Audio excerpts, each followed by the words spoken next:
على محمد وعلى آل محمد كما صليت على إبراهيم وعلى آل إبراهيم إنك حميد مجيد اللهم بارك على محمد وعلى آل محمد كما باركت على إبراهيم وعلى آل إبراهيم إنك حميد مجيد رب اشرح لي صدري ويسر لي أمري واحلل عقدة من لساني يفقهوا قولي سبحانك لا علم لنا إلا ما علمتنا إنك أنت العليم الحكيم أما بعد فقد قال الله تبارك وتعالى في القرآن العظيم أعوذ بالله من الشيطان الرجيم بسم الله الرحمن الرحيم رضي الله عنهم ورضوا عنه ذلك لمن خشي ربه صدق الله العظيم وقال نبينا صلى الله عليه وسلم خير القرون قرني ثم الذين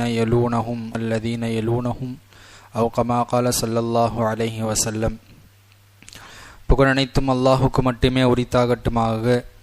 அல்லாஹினுடைய சலாத்தும் சலாமும் கண்மணி நாயகம் ஸல்லல்லாஹு அலைஹி வஸல்லம் அவர்கள் மீதும், அன்னாரின் குடும்பத்தார்கள், சத்திய சஹாபாக்கள், தாபிஆன்கள், தபுஅ தாபிஆன்கள், ஷுஹதாக்கள், ஃபுகஹாக்கள், அவுலியாக்கள், இறைநேசர்கள், குறிப்பாக நம் அனைவரின் மீதும் அல்லாஹ்வினுடைய ரஹ்மத் என்றென்றும் நின்று நிலவட்டுமாகுக. ஆமீன். கண்ணியத்திற்குரிய மேலான அல்லாஹ்வின் நல்லடியார்களே, பெரியோர்களே, சகோதரர்களே, அல்லாஹ் சுப்ஹானஹு வ தஆலா இந்த இஸ்லாமிய மார்க்கத்தை இன்று நம்மளவிலும் கொண்டு சேர்த்ததற்குண்டான மிக முக்கிய காரணம் நம்முடைய முன்னோர்களாக இருக்கக்கூடிய சஹாபாக்கள், அதற்கடுத்து வந்த தாபிஐன்கள், அவர்களுக்கு பிறகு வந்த தபுஅ தாபிஐன்கள், இவர்களுடைய முயற்சியினால், இவர்களுடைய தியாகத்தினால், இவர்களுடைய பணிப்பால் அல்லாஹ் சுப்ஹானஹு வ தஆலா இந்த இஸ்லாமிய ஷரியத்தினுடைய மார்க்கத்தை நம்மிடத்தில் அல்லாஹ் தஆலா கொண்டு சேர்த்திருக்கிறான். அல்ஹம்துலில்லாஹ். கண்ணியமானவர்களே, அதே போன்று இந்த தீன், இந்த இஸ்லாமிய மார்க்கம் நம்மிடத்தில் வந்ததற்கு பல தியாகங்கள், பல இன்னல்கள், பல கஷ்டங்கள் அனைத்தையும் சகித்து கொண்ட பேரில்தான் அல்லாஹு தஆலா இன்று நம்மளையும், நம்முடைய முன்னோர்கள், நம்முடைய தாய்மார்கள், நம்முடைய பெற்றோர்கள் ஆகிய அவர்கள் மூலமாக அல்லாஹு தஆலா நமக்கு இந்த இஸ்லாமிய மார்க்கத்தை கொடுத்திருக்கிறான்.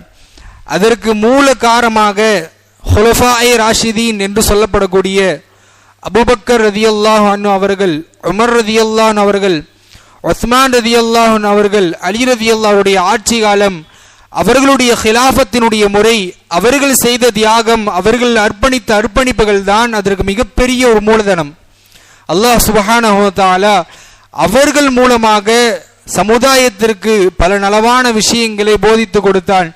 அவர்களின் மூலமாக அல்லாஹு தஆலா இந்த தீனை தியாகத்தின் அடிப்படையில் அல்லாஹு தஆலா பாதுகாத்து நம் வரையிலும் கொண்டு சேர்த்திருக்கிறான். அல்ஹம்துலில்லாஹ். கண்ணியமானவர்களே, அதன் வரிசையில் ஹஜ்ரத் உஸ்மான் இப்னு அஃபான் ரதியல்லாஹு அன்ஹு அவர்கள், அவர்களுடைய தியாகம், அவர்களுடைய அர்ப்பணிப்பு மிக மிக மிக அலாதியானது. அவர்கள் இந்த தீனுக்காக செய்த அர்ப்பணிப்பு, அவர்கள் தீனுக்காக செய்த தியாகம் அல்லாஹு தஆலா மிகப்பெரிய அவர்கள் மூலமாக இந்த தீனுக்கு மிகப்பெரிய உதவியாக ஆக்கினான். ஹஜ்ரத் உஸ்மான் இப்னு அஃபான் ரதியல்லாஹு அன்ஹு அவர்களை, ஹஜ்ரத் உஸ்மான் இப்னு அஃபான் ரதியல்லாஹு அவர்கள் ஆரம்ப காலத்திலேயே ஸல்லல்லாஹு அலைஹி வஸல்லம் அவர்களுக்கு நுபுவத் கொடுக்கப்பட்டு ஆரம்பமாக 4வது நபராக இஸ்லாத்தை ஏற்றுக்கொண்டார்கள். ஆரம்ப காலத்திலேயே இஸ்லாத்தை ஏற்றுக்கொண்டார்கள். அவர்கள் இஸ்லாத்தை ஏற்றின் பெயரில் அவருடைய குடும்ப ரீதியாக பல தொல்லைகளை, இன்னல்களை பட்டார்கள். அவருடைய சாச்சா, தந்தையினுடைய சகோதரர் அவர்களை கட்டி வைத்து ரொம்ப சித்திரவதை செய்து கொண்டிருந்தார். பல நாட்களாக செய்து கொண்டிருந்தார். இந்த அளவுக்கு சொன்னார், இந்த மார்க்கத்தை விடும் வரையிலும் நான் உனக்கு இது போன்ற தண்டனை கொடுத்து கொண்டே இருப்பேன், கட்ட அவிழ்த்து விட மாட்டேன் என்று சொன்னார். சத்தியம் என்று சொன்னார். ஹஜ்ரத் உஸ்மான் இப்னு அஃபான் ரலியல்லாஹு அவர்கள் தீனின் மீது இருந்த உறுதி, ஈமானிய உறுதி, அல்லாஹ்வின் மீது இருந்த யகீன், நீங்கள் எதை செய்தாலும் நான் இந்த மார்க்கத்தை விடமாட்டேன் என்ற உறுதியோடு இருந்த அந்த ஈமானிய அந்த பலம் அவருடைய சாச்சாவினுடைய அந்த உள்ளத்தையும் கரை செய்தது. எந்த அளவுக்கு கொடுமைப்படுத்தினார்கள். ஒரு நேரம் வந்தது, கட்டையும் அவிழ்த்து விட்டார்கள். எது செய்தாலும் அவர்கள் நம்முடைய பார்வைக்கு வரமாட்டுகிறார், நம்முடைய பாதையில் வரமாட்டுகிறார் என்பதாக எண்ணி அவருடைய சகோதரத்துடைய சாச்சா கட்டை அவிழ்த்து விட்டார்கள். இந்த அளவுக்கு இஸ்லாத்தை ஏற்றதின் காரணமாக நம்முடைய முன்னோர்கள், குறிப்பாக சஹாபாக்களுக்கு பலவிதமான இன்னல்கள் கொடுக்கப்பட்டது. அதிலும் குறிப்பாக குலஃபாயே ராஷிதீன் ஆகிய இருக்கக்கூடிய உஸ்மான் இப்னு அஃபான் ரலியல்லாஹு அவர்களுக்கு மிகப்பெரிய தொல்லைகள் கொடுக்கப்பட்டது. இருந்தாலும் அல்லாஹ்வினுடைய ஈமான், அல்லாஹ் தஆலா ஈமானிய உறுதியை கொடுத்திருந்தான். அது மட்டுமல்ல, இஸ்லாத்திற்கு முன்னதாகவே அவருடைய குணங்கள் எல்லாம் அழகிய குணமாக இருந்தது. கொடைவள்ளலாக இருந்தார்கள். மக்களோடு நல்ல முறையில் பழகக்கூடிய நற்பண்புகள் வைத்ததனுடைய அடிப்படையில் என்னவோ அல்லாஹ் தஆலா அவர்களுக்கு இஸ்லாத்துடைய பாக்கியத்தை கொடுத்தான். அதற்கு பிறகு இந்த தீனுக்காக பல ஏராளமான தியாகங்களை, பல அர்ப்பணிகளை அல்லாஹ் தஆலா அவர்களுக்கு சொத்துகளையும் கொடுத்திருந்தான். அரபில் சொல்லும் போது உஸ்மானி கனி என்பதாக சொல்வார்கள், செல்வந்தர் உஸ்மான் என்பதாக சொல்வார்கள். அதுபோன்று அல்லாஹ் தஆலா மிகப்பெரிய செல்வத்தையும் கொடுத்திருந்தான். அனைத்து செல்வத்தையும் தீனுக்காக, இஸ்லாத்துக்காக அர்ப்பணம் செய்தார்கள். எந்த அளவுக்கு என்றால், வெள்ளிக்கிழமை வாரம் வெள்ளிக்கிழமை என்று ஒரு அடிமையை வாங்கி உரிமையிடக்கூடிய ஒரு பழக்கம் இருந்தது அவர்களிடத்தில். அடிமையை வாங்கி, காசு கொடுத்து அடிமையை வாங்கி அந்த அடிமையை உரிமையிடுவார்கள். இப்படியாக எல்லா வெள்ளிக்கிழமை என்றும் அவர்கள் உரிமையிடுவார்கள்.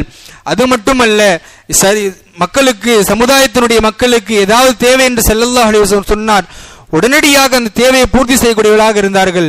ஒரு சமயத்தில் தபூக்குடைய யுத்தத்திலே மிகப்பெரிய நீண்ட நெடிய பயணம். அந்த யுத்தத்திற்காக தங்களிடத்தில் இருந்த 950 ஒட்டகங்களை அன்பளிப்பாக கொடுத்தார்கள். 500 குதிரைகளை கொடுத்தார்கள். 1000 திர்ஹம்களை, தங்க நாணயங்களை அல்லாஹ்வுடைய பாதையில் செலவு செய்தார்கள். இதுவெல்லாம் அவர்களுடைய ஹலீஃபாவுடைய ஆட்சியில் அல்ல, அவர்கள் ஆட்சி வருவதற்கு முன்னால் ஸல்லல்லாஹு அலைஹி வஸல்லம் அவர்களுடைய ஸல்லல்லாஹு அலைஹி வஸல்லம் காலத்தில் இருந்தே இந்த தீனுக்காக பல விஷயங்களை செய்து கொண்டிருந்தார்கள். அதற்கு பிறகு உமர் அபூபக்கர் ரலியல்லாஹு ஆட்சியிலும் மிக பக்கமலமாக இருந்தார்கள். உமர் ரலியல்லாஹு ஆட்சி காலத்திலும் மிக பக்கமலமாக இருந்து இந்த தீனுக்காக, இஸ்லாமியர்களுக்காக பல சோதனையும் கண்டிருக்கிறார்கள், பல அர்ப்பணிகளையும் அவர்கள் கொடுத்திருக்கிறார்கள். ஒரு சமயத்திலே ஹிஜ்ரத்துக்கு பிறகு மக்காவிலிருந்து மதீனாவுக்கு இஸ்லாமியர்கள் ஹிஜ்ரத் செய்தார்கள். மதீனாவிலே தண்ணீருடைய கட்டுப்பாடு, மக்கள் எல்லாம், இஸ்லாமியர்கள் எல்லாம் ஒரு யூதனுடைய கிணற்றில் காசு கொடுத்து வாங்கக்கூடிய ஒரு நிலை இருந்தது. இஸ்லாமியர்களுக்காக அதிக விலையை கொடுத்தவன் தண்ணீர் வாங்க என்பதாக நிர்ணயித்திருந்தான். ஸல்லல்லாஹு அலைஹி வஸல்லம் சொன்னார்கள், யார் இந்த கிணற்றை வாங்கி மக்களுக்காக வக்ஃப் செய்கிறார்களோ அவர்களுக்கு இன்ஷா அல்லாஹ் அல்லாஹ் தஆலா சுவனத்தை கொடுப்பான். அவர் சுவனவாதி என்பதாக ஸல்லல்லாஹு அலைஹி சொன்ன மாத்திரமே ஹஜ்ரத் உஸ்மான் இப்னு அஃபான் ரலியல்லாஹு அவர்கள் 20000 திர்ஹங்களை கொடுத்து பிஅரே ரூம் என்று சொல்லப்படக்கூடிய அந்த கிணற்றை வாங்கி இஸ்லாமியர்களுக்காக வக்ஃப் செய்தார்கள். இன்னும் சிறிது காலம் சென்றது, கிணற்றினுடைய தண்ணீர் தேங்கிவிட்டது, கிணற்றினுடைய தண்ணீர் வறண்டு விட்டது. திரும்பவும் அந்த கிணற்றை தோண்டி தண்ணீரை எடுக்க வேண்டும். ஸல்லல்லாஹு திரும்பவும் சொன்னார்கள், யார் அந்த கிணற்றை தோண்டி திரும்பவும் தண்ணீருக்காக ஏற்பாடு செய்கிறார்களோ அவர்களுக்கு சுவனத்தை வாங்கி கொடுக்கிறேன் என்பதாக ஸல்லல்லாஹு சொன்னபோது திரும்பவும் உஸ்மான் ரலியல்லாஹு அவர்கள் தங்களுடைய வருமானத்திலிருந்து, பொருளாதாரத்திலிருந்து அந்த கிணற்றுக்கு செலவு செய்து மக்களுக்காக உதவிகரம் நீட்டினார்கள். இதுதான் உஸ்மான் ரலியல்லாஹு அவர்கள் இப்படி தன்னுடைய ஆட்சிக்கு முன்பாகவே, தான் ஆட்சிக்கு வருவதற்கு முன்பாகவே இஸ்லாமியர்களுக்காக, இந்த தீனுக்காக பல தியாகங்களை உடலாலும் செய்திருக்கிறார்கள், பொருளாதார ரீதியாகவும் பல தியாகங்களை செய்திருக்கிறார்கள். அதற்கு பிறகு எந்த அளவுக்கு என்றால், அவர்கள் இரண்டு ஹலீஃபாக்களுக்கும் பக்கமலகமாக இருந்தார்கள். உமர் ரலியல்லாஹுடைய மரணத்தினுடைய அந்த கடைசியினுடைய நிலை, உமர் ரலியல்லாஹு சொன்னார்கள், மௌத்தினுடைய அந்த சக்கராத்தினுடைய நிலையிலே ஆலோசனை கூட்டத்தினுடைய பொறுப்புதாரியாக உஸ்மான் ரலியல்லாஹு அவர்களும் இருந்தார்கள். ஒரு 6 நபர்களை நியமித்து உமர் ரலியல்லாஹு சொன்னார்கள், இந்த 6 நபர்களில் ஒருவரை ஹலீஃபாவாக தேர்ந்தெடுக்க வேண்டும், ஒருவரை இஸ்லாம் முஃமின்களுடைய அமீராக தேர்ந்தெடுக்க வேண்டும். மக்கள் எல்லாம் ஹஜ்ரத் உஸ்மான் ரலியல்லாஹு அவர்களை அமீராக தேர்ந்தெடுத்தார்கள். அமீராக தேர்ந்தெடுத்த பிறகு அல்லாஹ் தஆலா எவ்வளவு பெரிய ஒரு மாற்றத்தை கொடுத்தான். உமர் ரலியல்லாஹு ஆட்சி காலத்திலே கடல் வழியாக போர் செய்வதற்கு தடை செய்திருந்தார்கள். ஹஜ்ரத் உஸ்மான் ரலியல்லாஹு அவர்கள் அந்த கடல் வழியாக போர் செய்வதற்கு அனுமதி கொடுத்து அதன் மூலமாக பல வெற்றிகளை ரோம பார்சிக நாடுகளை எல்லாம் வெற்றி கொண்டார்கள். அதற்கு பிறகு ரோமரிடத்தில் இருந்த, பார்சியரிடத்தில் இருந்த ஆசிய ஐரோப்பிய நாடுகளை எல்லாம் போர் தொடுத்து, இஸ்லாத்தினுடைய அனுமதி கொடுத்து, இஸ்லாத்தினுடைய அழைப்பு கொடுத்து அழைப்பு மறுத்ததின் பெயரில் போர் தொடுத்து அவர்களுடைய நாடுகளையும் ஹசரத் உஸ்மான் ரலியல்லாஹு ஆட்சி காலத்திலே பல நாடுகள் பல பகுதிகள் இவருடைய ஆட்சிக்கு கீழாக வந்தது. இப்படி பல நகரங்களை அவருடைய ஆட்சி கீழாக வென்று கொடுத்தார்கள். அது மட்டுமல்ல, ஹசரத் உஸ்மான் இப்னு அஃபான் ரலியல்லாஹு அவருடைய இந்த விஷயங்கள் எல்லாம் பார்த்து ரோமன் நாட்டினுடைய மக்களும் பார்சி நாட்டினுடைய மக்களும் இஸ்லாமியோட ஆட்சி வளர்ந்து கொண்டே இருக்கிறது, நாமும் இஸ்லாமியர்கள் ஆகலாம் என்பதாக முடிவெடுத்து அவர்களும் இஸ்லாமியர்களாக ஈமான் கொண்டு அவர்களும் முஸ்லிமானார்கள். இதன் மூலமாக என்ன ஆனது என்றால், இஸ்லாத்திற்கு மிகப்பெரிய பொருளாதாரத்தினுடைய வளர்ச்சி ஏற்பட்டது. மக்கள் எல்லாம் இஸ்லாத்திற்கு வர ஆரம்பிக்கும் போது இஸ்லாத்திற்கு பொருளாதார வளர்ச்சி அதிகமானது, நாடுகள் எல்லாம் அதிகமானது, பரப்புகள் எல்லாம் அதிகமானது, பொருளாதார வளர்ச்சியும் வியாபாரத்தினுடைய முறையும் அதிகமானது. இஸ்லாமியர்களுக்கு மிகப்பெரிய உதவியாக இருந்தது. அது மட்டுமல்ல, ஹஜ்ரத் உஸ்மான் இப்னு அஃபான் ரலியல்லாஹு அவர்கள் ஆட்சிக்கு வந்த பிறகு பல மாற்றங்களை ஏற்படுத்தி கொடுத்தார்கள். அப்படி நடந்த மாற்றங்களில் மஸ்ஜிதுல் ஹராமை ஹிஜ்ரி 26 மீண்டும் புதுப்பித்தார்கள். பல நபர்கள் புதுப்பித்ததற்கு பிறகு ஹஜ்ரத் உஸ்மானுடைய ஆட்சி காலத்திலே மீண்டும் காபத்துல்லாவை புதுப்பித்தார்கள். ஹிஜ்ரி 29 பைத்துல் மக்தஸையும் பைத்துல்லாவையும் மதீனத்துல் முனவ்வராவையும் ஹஜ்ரத் உஸ்மான் ரலியல்லாஹு அவர்கள் ஹிஜ்ரி 29 அதுவும் புதுப்பித்தார்கள். இப்படி பல ஏற்பாடுகளை ஹஜ்ரத் உஸ்மான் ரலியல்லாஹு அவர்கள் தன்னுடைய ஆட்சி காலத்திலே ஏராளமான விஷயங்களை ஏற்படுத்தி. முக்கியமான ஒரு விஷயம் என்ன அப்படின்னா, நாம் ஓதக்கூடிய குர்ஆன் ஸல்லல்லாஹு அலைஹி வஸல்லம் காலத்தில் ஒரு பிரதியாக இல்லை, குர்ஆன் என்ற வடிவத்தில் இல்லை. ஒவ்வொரு தனி நபர்களிடத்திலே சின்ன சின்ன பிரதியாக ஒரு தோளில் எழுதி வைத்திருப்பார்கள், அல்லது ஏதாவது கட்டையில் எழுதி வைத்திருப்பார்கள், வீட்டில் இருக்கக்கூடிய ஏதாவது பொருளை எழுதி வைத்திருப்பார்கள். உஸ்மான் ரலியல்லாஹு காலத்தில் முஸ்லிம்களுடைய எண்ணிக்கை அதிகமாகிக் கொண்டே இருந்தது. காரணம் அது மட்டுமல்லாமல் அரபியர்கள் அல்லாத முஸ்லிம்களும் மாட்டார்களும் இஸ்லாத்தை தழுவ ஆரம்பித்தார்கள். இதனால் குர்ஆன் ஓதக்கூடிய அந்த விஷயத்திலே முரண்பாடுகள் ஏற்பட்டது. குர்ஆன் என்பது அரபு மொழியில் இறங்கப்பட்டது. ஆனால் அரபு அல்லாதவர்களும் இஸ்லாத்தை ஏற்கும் பொழுது குர்ஆனை பலவிதமாக ஓத ஆரம்பித்தார்கள். இதனால் முரண்பாடுகள் ஏற்பட்டது. அப்போ உஸ்மான் ரலியல்லாஹு அவர்கள் ஹஃப்ஸா ரலியல்லாஹு அவரிடத்தில் ஒரு பிரதி இருந்தது, குர்ஆனுடைய ஒரு பிரதி இருந்தது. அதை வாங்கி ஒரு குழுவாக நியமித்து ஒரு குழுவை ஏற்படுத்தி அந்த குழுக்களின் மூலமாக அந்த ஒரு பிரதியை பல பிரதிகளாக ஆக்கி இன்று வரையிலும் ஓதக்கூடிய குர்ஆன் ஹஜ்ரத் உஸ்மான் ரலியல்லாஹு அவர்கள் ஏற்பாடு செய்த அந்த குர்ஆனை நாம் ஓதுகிறோம். குர்ஆனுடைய வசனங்கள் எல்லாம் மாறவில்லை, குர்ஆனுடைய ஆயத்துக்கள் எல்லாம் அதுவே ஆயத்து தான். ஆனால் உஸ்மான் ரலியல்லாஹு அவர்கள் வந்த பிறகுதான் குர்ஆன் என்ற ஒரு குர்ஆன் என்ற ஒரு புத்தகமாக அல்லாஹ் தஆலா ஏற்பாடு செய்து கொடுத்தான். இப்படியாக பல ஏற்பாடுகளை இஸ்லாத்திற்கும் இஸ்லாமியர்களுக்கும் பல ஏற்பாடுகளை செய்து கொடுத்தார்கள் ஹஜ்ரத் உஸ்மான் ரலியல்லாஹு அவர்கள். அவருடைய ஆட்சியினுடைய கடைசி காலத்திலே எந்த அளவுக்கு என்றால், முனாஃபிகீன்களுடைய பொறாமை குணம் ஹஜ்ரத் உஸ்மான் ரலியல்லாஹு அவர்களை ஆட்சியிலிருந்து விலக்க வேண்டும், ஆட்சியிலிருந்து அவர்களை இறக்க வேண்டும் என்ற நோக்கத்தோடு பல சதி திட்டங்களை தீட்டினார்கள், பல சூழ்ச்சினார்கள், பொய்யான வதந்திகளை பரப்பினார்கள். மக்களுக்கு மத்தியிலே உஸ்மான் ரலியல்லாஹு அமீருல் முஃமினீன் அவர்களை பற்றிய தவறான எண்ணங்களை புகுத்தினார்கள். எந்த அளவுக்கு வந்துவிட்டது என்றால், உஸ்மான் ரலியல்லாஹு வீட்டை ஹோம் அரெஸ்ட் செய்து விட்டார்கள். அவருடைய வீட்டை முற்றுகையிட்டு விட்டார்கள். வீட்டை சுற்றிலும் அந்த முனாஃபிகீன்கள் சுற்றி கொண்டார்கள். இன்றும் கூட எப்படி அந்த காலத்தில் முனாஃபிகீன்கள் முஸ்லீமுடைய தோட்டத்தில் இருந்து கொண்டு இஸ்லாமியருக்கு மாற்றமான விஷயங்கள் செய்து கொண்டிருக்கிறார்களோ, அதுபோன்று இன்றும் நிறைய நடந்து கொண்டுதான் இருக்குது. பார்க்க தோற்றத்தில் இஸ்லாமியர்கள் போன்று இருக்கிறார்கள், ஆனால் ஷரியத் அவர்களுக்கு விருப்பம் இல்லை. இஸ்லாத்தில் சொல்லப்பட்ட சட்ட திட்டங்கள் அவர்கள் பிடிக்கவில்லை என்ற நோக்கத்திற்காக இஸ்லாமியர்களை வழிபுரள செய்கிறார்கள். ஏன், ஒரு 2-3 மாதங்களுக்கு முன்பாக ஒரு ஆடியோ ஒன்று வந்துச்சு. ஒரு ஆடியோ மலேசியாவில் ஒரு மனிதர் பேசுகிறார். முதலாவதாக இந்த இஸ்லாமிய சமுதாயத்தில் இருக்கக்கூடிய இந்த ஆடிங்களை ஒழிச்சு கட்டணும். எதுக்கு தெரியுங்களா? வட்டி இன்றைக்கு எந்த அளவுக்கு நான் இஸ்லாமிய இடத்துல பொருளாதாரம் ரொம்ப பெரிய வீழ்ச்சியில் இருக்கு, அதற்கு காரணம் அவங்க எல்லாம் வட்டி வாங்குறது இல்லை. வட்டியினுடைய ஏற்பாடுகளை இந்த ஆடிம்கள் தான் தடுக்கிறாங்க. அந்த மதரசாவெல்லாம் ஃபர்ஸ்ட் மூடணும். அவன் சொல்லக்கூடிய வார்த்தை அந்த ஆடியோவில் பதிவு செய்யப்பட்டிருக்கு. மதரசாவில் ஓதக்கூடிய மாணவர்கள் நிப்பாட்டணும், ஆலிம்களை ஒழித்து கட்டணும், மதரசாக்களை முடக்கணும். இப்படியாக யார் பேசுறது? காஃபிர் பேசல, இஸ்லாத்தை முஸ்லீம் என்று சொல்லக்கூடிய ஒரு முனாஃபிக் பேசிக் கொண்டிருக்கிறார். காரணம், இஸ்லாத்தினுடைய வீழ்ச்சிக்கு காரணம், இஸ்லாத்தினுடைய பொருளாதார வீழ்ச்சிக்கு காரணம் இந்த ஆலிம் உலமாக்கள் தான். இந்த மதரசாவில் ஓதக்கூடிய இந்த மாணவர்கள் தான். அவர்கள் ஷரியத்தினுடைய சட்டத்திட்டங்களை படித்துவிட்டு ஷரியத்து கூட வட்டி வாங்குறது கூடாது, லஞ்சம் வாங்குறது கூடாது, அநியாயமா பணம் சம்பாதிக்கூடாதுன்னு சொல்றாங்க. மக்கள் எல்லாம் யாரும் செய்யறது இல்லை. அல்ஹம்துலில்லாஹ் அப்படி செய்யாம தான் ரொம்ப சிறப்பா இருந்திருக்கும். ஆனாலும் கூட இன்றும் எப்படி அன்றைய காலத்தில் சஹாபாக்களுடைய காலத்தில் ஸல்லல்லாஹு அலைஹி காலத்தில் பேரளவில் முஸ்லிமாக இருந்து கொண்டு இஸ்லாத்திற்கு மாற்றமான விஷயம் செய்து கொண்டிருந்தார்களோ, இன்றும் பல நபர்கள் பள்ளிக்கு வருகிறார்கள், தொழுகையும் தொழுகிறார்கள், அல்லாஹ் பாதுகாக்க வேண்டும், அல்லாஹுக்கு இணை வைக்கிறார்கள், அல்லாஹ் அன்றி வேற கடவுளை வழங்குகிறார்கள், சிலைகளை வழங்குகிறார்கள். அல்லாஹ் குர்ஆனில் சொல்கிறான், இன்னல்லாஹ லா யக்ஃபிரு அன் யுஷ்ரக பிஹி வ யக்ஃபிரு மா தூன ஸாலிக லிமன் யஷா. அல்லாஹ் தஆலா யாரை நாடுகிறானோ அவருடைய எல்லா பாவத்தையும் மன்னிக்கிறான். ஆனால் யார் அல்லாஹுக்கு இணை வைக்கிறாரோ, அல்லாஹோடு வேறு கடவுளை இணைக்கிறாரோ, சிலைகளை இணைக்கிறாரோ, அல்லாஹ் தஆலா அவர் மன்னிப்பதில்லை என்பதாக குர்ஆனில் தெளிவாக கூறிவிட்டான். இது மட்டுமல்ல, முனாஃபிக்குகளுடைய நிலையை பற்றி அல்லாஹ் கூறும்போது அவர்கள் தொழுகையில் பொடுபோக்காக இருப்பார்கள், பேரளவில் தொழுகுவார்கள், ஆனால் உள்ளத்தில் தொழுகையுடைய எண்ணங்கள் எல்லாம் இருக்காது. இன்று பலரும் கூட இஸ்லாத்துடைய போர்வையில் இஸ்லாத்திற்கு மாற்றமான விஷயங்களை மற்ற இயக்கங்களுக்கு அந்த செய்திகளை செய்து கொண்டிருக்கிறார்கள்.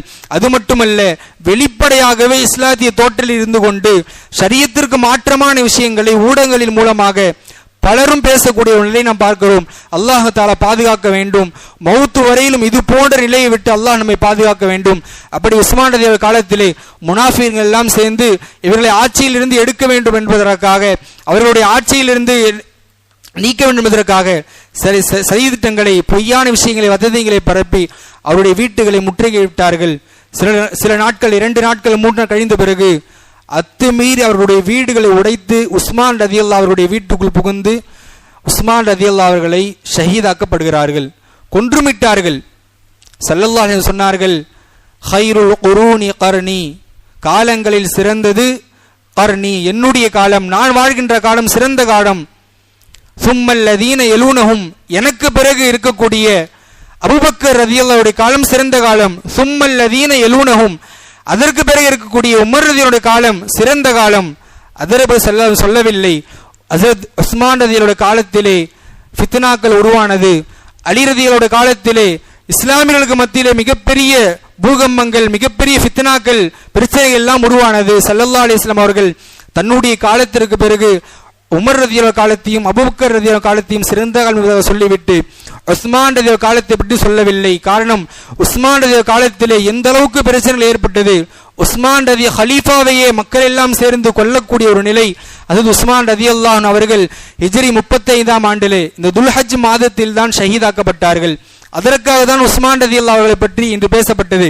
உஸ்மான் ரலியல்லாஹு அவர்கள் ஹிஜ்ரி 35 தன்னுடைய 82வது வயதில் 12 ஆண்டுகள் ஹிலாஃபத்தினுடைய ஆட்சி நடத்தினார்கள். அவருடைய ஆட்சியில் பல மாற்றங்களை, பல பொருளாதார வளர்ச்சிகளை, இஸ்லாமிய தோதுவான விஷயங்கள் எல்லாம் ஏற்படுத்தினார்கள். அதற்கு பிறகு நயவஞ்சகருடைய, முனாஃபிகளுடைய தூண்டுதலினால் ஷஹீதாக்கும் படுகிறார்கள். அல்லாஹ் சுப்ஹானஹு வ தஆலா உஸ்மான் ரலியல்லாஹு அவர்களுக்கு எந்த நல்பண்புகளை கொடுத்திருந்தானோ அப்படிப்பட்ட பண்புகளை அல்லாஹ் தஆலா நமக்கும் கொடுக்க வேண்டும். ஸல்லல்லாஹு அலைஹி வஸல்லம் அவர்கள் உஸ்மான் ரலியல்லாஹு அவர்களை பற்றி 10 பெயர்களை, சிறப்பு பெயர்களை ஹதீஸ்களில் நாம் பார்க்கிறோம். ஸல்லல்லாஹு அலைஹி வஸல்லம் அவர்கள் உஸ்மான் இதை பார்த்து சொன்னார்கள், உஸ்மான் قال ஸல்லல்லாஹு அலைஹி வஸல்லம் உஸ்மான் தின் நூரைன், 2 ஒளியுடையவர் என்பதாக சொன்னார்கள். காரணம், ஹஸரத் ஸல்லல்லாஹு அலைஹி வஸல்லம் மகளார் உம்மு குல்சும் ரலியல்லாஹு அவர்களையும் அதற்கு பிறகு வரக்கூடிய ஹஸரத் இன்னொரு சஹாபி பெண்மணிகளும் ஸல்லல்லாஹு அலைஹி வஸல்லம் அவர்கள் ஹஸரத் உஸ்மான் ரலியல்லாஹு அவருக்கு மனம் முடித்து கொடுத்தார்கள். எந்த நபியினுடைய மகளையும் எந்த ஒரு நபரும் 2 மகளையும் தொடர்ந்து நிக்கா செய்யவில்லை. எனவே ஹஸரத் ஸல்லல்லாஹு அலைஹி வஸல்லம் அவர்கள் உஸ்மான் ரலியல்லாஹு அவருக்கு துன் நூரைன், 2 ஒளியுடையவர் என்பதாக ஸல்லல்லாஹு அலைஹி வஸல்லம் அவர்களுக்கு சிறப்புப்படுத்தி சொன்னார்கள். அதே போன்று சொன்னார்கள், லிகுல்லி ரசூல் ஸல்லல்லாஹு அலைஹி வஸல்லம் லிகுல்லி நபியின் ரஃபீகுன், ஒவ்வொரு நபிக்கும் சுவனத்தில் ஒரு தோழர் இருப்பார், சுவனத்தோடர் இருப்பார். என்னுடைய சுவனத்துடைய தோழர் வரஃபீகுஹு ஃபில் ஜன்னதி, என்னுடைய சுவனத்தினுடைய தோழர் உஸ்மான் ஸல்லல்லாஹு அலைஹி வஸல்லம் சொன்னார்கள். உஸ்மான் ரலியல்லாஹு அவர்கள் தான் சுவனத்தில் என்னுடைய தோழராக இருப்பார்கள் என்பதாக ஸல்லல்லாஹு அலைஹி வஸல்லம் அவர்கள் உஸ்மான் ரலியல்லாஹு அவர்களை சிறப்புப்படுத்தி கூறினார்கள். அதே போன்று எது ரசூலுல்லாஹி ஸல்லல்லாஹு அலைஹி வஸல்லம் ஹுதைஃபியாவுடைய உடன்படிக்கையிலே ஹிஜ்ரி 6ஆம் ஆண்டு மதீனாவில் இருந்து மக்காவிற்கு உம்ராவிற்காக வருகிறார்கள். மக்கத்து காஃபிர்கள் எல்லாம் தடுத்து உம்ராவிற்காக தடுத்தார்கள். ஸல்லல்லாஹு அலைஹி வஸல்லம் அவர்கள் இஸ்லாமியர்கள் சார்பாக உஸ்மான் ரலியல்லாஹு அவர்களை அவரிடத்தில் மக்கா குறைஷியரிடத்தில் அனுப்பினார்கள். அனுப்பியதற்கு பிறகு குறைஷிகள் உஸ்மான் ரலியல்லாஹு அவர்களை அப்படியே அங்கே வைத்து விட்டார்கள். அவளை கட்டி போட்டு விட்டார்கள். அவர் திரும்ப தூதுவரை அனுப்பவே இல்லை. ஸல்லல்லாஹு அலைஹி வஸல்லம் நீண்ட நேரம் ஆகிவிட்ட பிறகு ஸல்லல்லாஹு அலைஹி வஸல்லம் சொன்னார்கள், நான் எதை கட்டளிடுகிறேனோ அதை செய்தாக வேண்டும் சொன்னபோது சஹாபாக்கள் எல்லாம் பையல் செய்தார்கள். யா ரசூலல்லாஹ், எங்களுடைய உயிர் இருக்கும் வரையிலும் நாங்கள் நீங்க எதை கட்டளிடுகிறீர்களோ அதை செய்வோம் என்று பையத்தை ரிதுவான் என்று சொல்லக்கூடிய அந்த பையத் செய்தார்கள். அப்போது உஸ்மான் ரலியல்லாஹு அவர்கள் இல்லை, ஸல்லல்லாஹு அலைஹி வஸல்லம் அவர்கள் தங்களுடைய கரத்தை இடகரத்தின் மீது இது உஸ்மானுடைய கை என்பதாக அவர்களுக்கு பதிலாகவும் ஸல்லல்லாஹு அலைஹி வஸல்லம் அவர்கள் அவருடைய சிறப்புப்படுத்தி காண்பிப்பதற்காக ஸல்லல்லாஹு பல விஷயங்களை ஏற்படுத்தி கொடுத்தார்கள். அதே போன்ற ஒரு சமயத்திலே ஹஸரத் ஸல்லல்லாஹு அலைஹி வஸல்லம் அவர்களும் அபூபக்கர் ரலியல்லாஹு அவர்களும் உமர் ரலியல்லாஹு அவர்களும் உஸ்மான் இப்னு அஃபான் ரலியல்லாஹு அவர்களும் உஹத் மரில் எழுதினார்கள். சயீத உஹதன் வ அபூபக்கர் வ உமர் உஸ்மான் ரலியல்லாஹு அன்ஹு ஃபரஜஃப. அப்ப அந்த உஹத் மலை அப்படியே ஆடியது, அசைந்தது, கொஞ்சமாக அசைந்தது. ஸல்லல்லாஹு அலைஹி வஸல்லம் சொன்னார்கள், ஃபதரபஹு பிரிஜ்லைஹி, தங்களுடைய காலை கொண்டு அடித்து சொன்னார்கள். ஃபகால இஸ்புத் உஹத், உஹதே ஆடாமல் அசையாமல் இரு. ஏன் தெரியுமா? ஃபஇன்னமா அலைக நபியுன், உன் மீது இருப்பது ஒரு நபி இருக்கிறார். வசித்தீகுன், ஒரு சித்தீக் உண்மையாளர் இருக்கிறார், அபூபக்கர் ரலியல்லாஹு அன்ஹு அவர்கள்.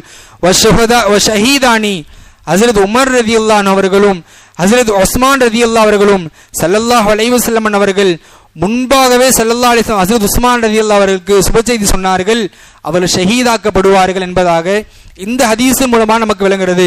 அதே போன்று பல சமயங்களில் அது உஸ்மான் ரலியல்லாஹு அவர்களை பார்த்து சுவனத்திற்கு செல்லக்கூடிய தகுதி அஷ்ரத்துல் முபஷரா என்று சொல்லப்படக்கூடிய 10 சஹாபாக்களை சுவனத்திற்கு செல்லக்கூடிய என்று சொன்னார்கள் மௌத்திற்கு முன்னாலே. அதில் ஒருவர் ஹஸரத் உஸ்மான் ரலியல்லாஹு அவர்களும் இருந்தார்கள். அதே போன்று சாயிமுத் தஹர் வ காயிமுல் லைல், நீண்ட நாட்களாக நோன்புக்கூடியலாகவும் இருந்தார்கள். அதிக நேரம் இரவனுடைய நாட்களில் நின்று தொழக்கூடியலாகவும் இருந்தார்கள். ஸல்லல்லாஹு அலைஹி வஸல்லம் அவர்கள் இப்படி பல சிறப்புகளை உஸ்மான் ரலியல்லாஹு அவர்கள் இப்படி சொல்லியிருக்கிறார்கள். கடைசியாக அவர்கள் மௌத்தாகும் போது அந்த ஷஹீதுடைய நேரத்திலே தன்னுடைய மனைவி வந்து தண்ணீர் கொடுக்கிறார்கள். அப்போ உஸ்மான் ரலியல்லாஹு அவர்கள் சொன்னார்கள், நான் ஸல்லல்லாஹு அலைஹி வஸல்லம் கனவில் பார்த்தேன், ஸல்லல்லாஹு அலைஹி வஸல்லம் அவர்களை கனவில் பார்த்தேன். ஸல்லல்லாஹு அலைஹி வஸல்லம் சொன்னார்கள், உஸ்மானே, நீங்கள் நோன்பு நோட்டு இருக்கிறீர்கள், இஃப்தாருக்காக நோன்பு திறப்பதற்காக என்னிடத்தில் வந்துவிடுவீர்கள் என்று ஸல்லல்லாஹு அலைஹி சொன்னார்கள். எனவே எனக்கு தண்ணீர் வேண்டாம் என்று சொல்லி அப்படியே தங்களுடைய உயிரை பிரித்தார்கள் ஹஸரத் உஸ்மான் ரலியல்லாஹு அவர்கள். இப்படி பல விஷயங்களை ஹஸரத் உஸ்மான் ரலியல்லாஹு அவர்கள் நம்முடைய சமுதாயத்தை ஷரியத்திற்காக, குறிப்பாக குர்ஆனுடைய பிரதியை குர்ஆன் என்ற வடிவத்திலே உஸ்மான் ஆட்சி காலத்தில் நடந்தது. இன்னும் பல விஷயங்களை, பல ஏராளமான இஸ்லாமியர்களுடைய சொத்துக்களை வக்ஃப் செய்யக்கூடிய அந்த நிலைமையும் ஹஸரத் உஸ்மான் ரலியல்லாஹு காலத்தில் ஏற்பட்டது. உஸ்மான் ரலியல்லாஹு அவர்களும் தங்களுடைய பொருளாதாரத்தை, அதிகமான பொருளாதாரத்தை இந்த தீனுக்காக செலவு செய்திருக்கிறார்கள். அப்படிப்பட்ட உஸ்மான் ரலியல்லாஹு அவர்கள் இந்த துல்ஹஜ்ஜினுடைய மாதத்தில் ஷஹீதாக்கப்பட்டிருக்கிறார்கள். அல்லாஹ் சுப்ஹானஹு வ தஆலா அவர்கள் எப்படி வாழ்ந்தார்களோ அது போன்ற ஒரு நீதமான, நல்ல நம்முடைய குடும்பத்தில் நீதமாக நடக்கக்கூடிய தலைவர்களாக அல்லாஹ் தஆலா ஆக்குவானாக. அதே போன்று அல்லாஹ் கொடுத்த பொருளாதாரத்திலிருந்து உஸ்மான் ரலியல்லாஹு அவர்கள் எப்படி செலவு செய்தார்கள் அல்லாஹ்வுடைய பாதையில், அது போன்று நாமும் நம்முடைய தீனுக்காக, ஷரியத்திற்காக செல்லக்கூடிய பாக்கியத்தை செய்வானாக. அது போன்று எப்படி நற்குணம் படைத்தவர்களாக மக்களோடு நல்ல முறையில் பழகக்கூடியதாக இருந்தார்களோ அப்படிப்பட்ட நற்பண்புகளை அல்லாஹ் தஆலா நம்மிடத்தில் மாக்கருள்வானாக. கடைசியாக அல்லாஹ் எப்படி அவர்கள் ஷஹீதுடைய அந்தஸ்தை கொடுத்தானோ அது போன்ற அந்தஸ்தை அல்லாஹ் நாடி இருந்தால் நமக்கும் அல்லாஹ் ஷஹீதுடைய அந்தஸ்தை நசீபாக்குவானாக.